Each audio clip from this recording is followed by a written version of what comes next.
Hi everyone, সবাই কেমন আছো? আশা করি খুব ভালোই আছো। তো এই ভিডিওটা ছিল বেশ কিছুদিন আগের ভিডিও। ব্যস্ততার কারণে ভিডিওটা আপলোড করতে অনেকটাই লেট হয়ে গেল। তোমরা অনেকেই জানো আমি কিছুদিনের জন্য কলকাতায় গিয়েছিলাম, তো তারই কিছু মেমোরিজ তোমাদের সাথে শেয়ার করলাম। অ্যাকচুয়ালি আমার কলকাতায় যাওয়ার কোনো প্ল্যানই ছিল না, আমার ফ্রেন্ডের যাওয়ার কথা ছিল। আর ওই মুহূর্তে আমার বাবা বিজনেসের কাজে একটু কাশ্মীর গিয়েছিল 10-15 দিনের জন্য। তো আমি বাড়িতে একা একা থাকবো, তো ভাবলাম আমিও তাহলে চলে যাই কোথাও ঘুরতে, আমারও ভালো লাগবে। আর হঠাৎ করেই কেন জানি মনে হচ্ছিল যে কলকাতা শহরটাকেও একটু দেখে আসি। হয়তো একটু মিস করছিলাম কিছু, আচ্ছা যাই হোক। তো কিন্তু আমার যাওয়ার কোনো কথা ছিল না, আর ফ্রেন্ডও একটু জোর করেছিল বলেই হয়তো যাওয়া। সো তোমাদের সাথে সব কিছু শেয়ার করব।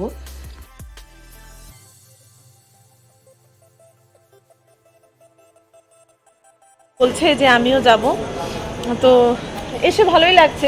মানে ও আসাতে আমার একটু ভালো লাগছে। অ্যাকচুয়ালি আমার এত দূর জার্নি করতে একদমই ইচ্ছা হয় না, তো কেন জানি ভাবলাম যে ওরা যখন যাচ্ছে না, কোনো কারণ তো আছে নিশ্চয়ই, হঠাৎ রাজি হয়ে গেলে যাওয়ার জন্য। আমি তো আগেও অনেক যাওয়ার কথা বলছিলাম। কারণই নেই, একটু অনেক দিন বাদে যাচ্ছি। তো লাস্ট মনে হয় আমি আমার মায়ের সাথে এসেছিলাম মানে কলকাতায়, তাও তো অনেক বছর আগে, 6 বছর হয়ে গেল।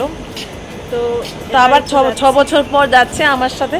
তো আগের বার গিয়েছিল আন্টির সাথে। যাই হোক, আন্টি তো এখন মানে কি বলবো, আর তোমরা তো জানোই সবাই। তো তোমরা সবাই প্রে করো যেন আমাদের জার্নিটা হ্যাপি হয়।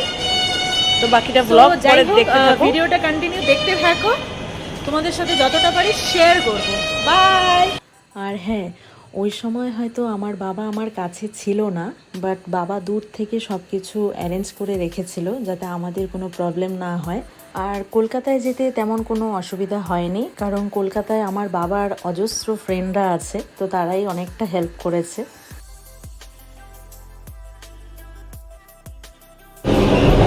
তো ফাইনালি আমরা ট্রেনে উঠে পড়েছি।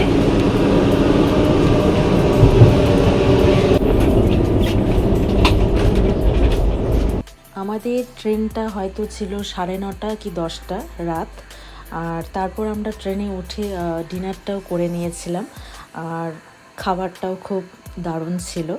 আমার তো খুবই ভালো লেগেছে, আর প্রচণ্ড খিদেও পেয়ে গেছিলো, জানি না কেন সেদিন খুব খিদে পেয়ে যাচ্ছিলো বারবার। সো ফাইনালি আমাদের ডিনার কমপ্লিট। আর এদিকে ডিনার সেরে আমার ফ্রেন্ড আমার জন্য রাতের বিছানা ঠিক করে দিচ্ছিল, কারণ ও খুব টেনশন করছিল যে আমার ঠিকঠাক সেদিন ঘুম হবে কি না। কারণ ও ভালো করেই জানে আমার, ও কেন সবাই হয়তো অনেকেই হয়তো জানে যে আমি বাড়ি ছেড়ে কোনো দিনও কোথাও আজ পর্যন্ত রাতে কোথাও স্টে করিনি। আর আমার বাড়ির বিছানা বলতে আমার কাছে স্বর্গ। আর যেহেতু ও জোর করে একটু নিয়ে এসছে, তো ওর তো একটু টেনশন হওয়াই উচিত। সো যাই হোক, একদিন তো একটু কষ্ট করা যেতেই পারে, কিন্তু সত্যি কথা বলতে আমার না সেদিন খুব কষ্ট হচ্ছিল, কারণ আমি এত দূর কোনো দিনও জার্নি করিনি। আর আমি অনেক কষ্ট করে আলিপুরদুয়ার থেকে কলকাতায় এত দূরে গিয়েছিলাম শুধুমাত্র কলকাতা শহরটাকে দেখব বলে। আমার ইচ্ছেও ছিল একটু যাওয়ার, নিজের ইচ্ছে না থাকলে তো কিছুই হয় না। সো যাই হোক, এভাবেই সেদিন রাতটা কাটিয়ে দিয়েছি।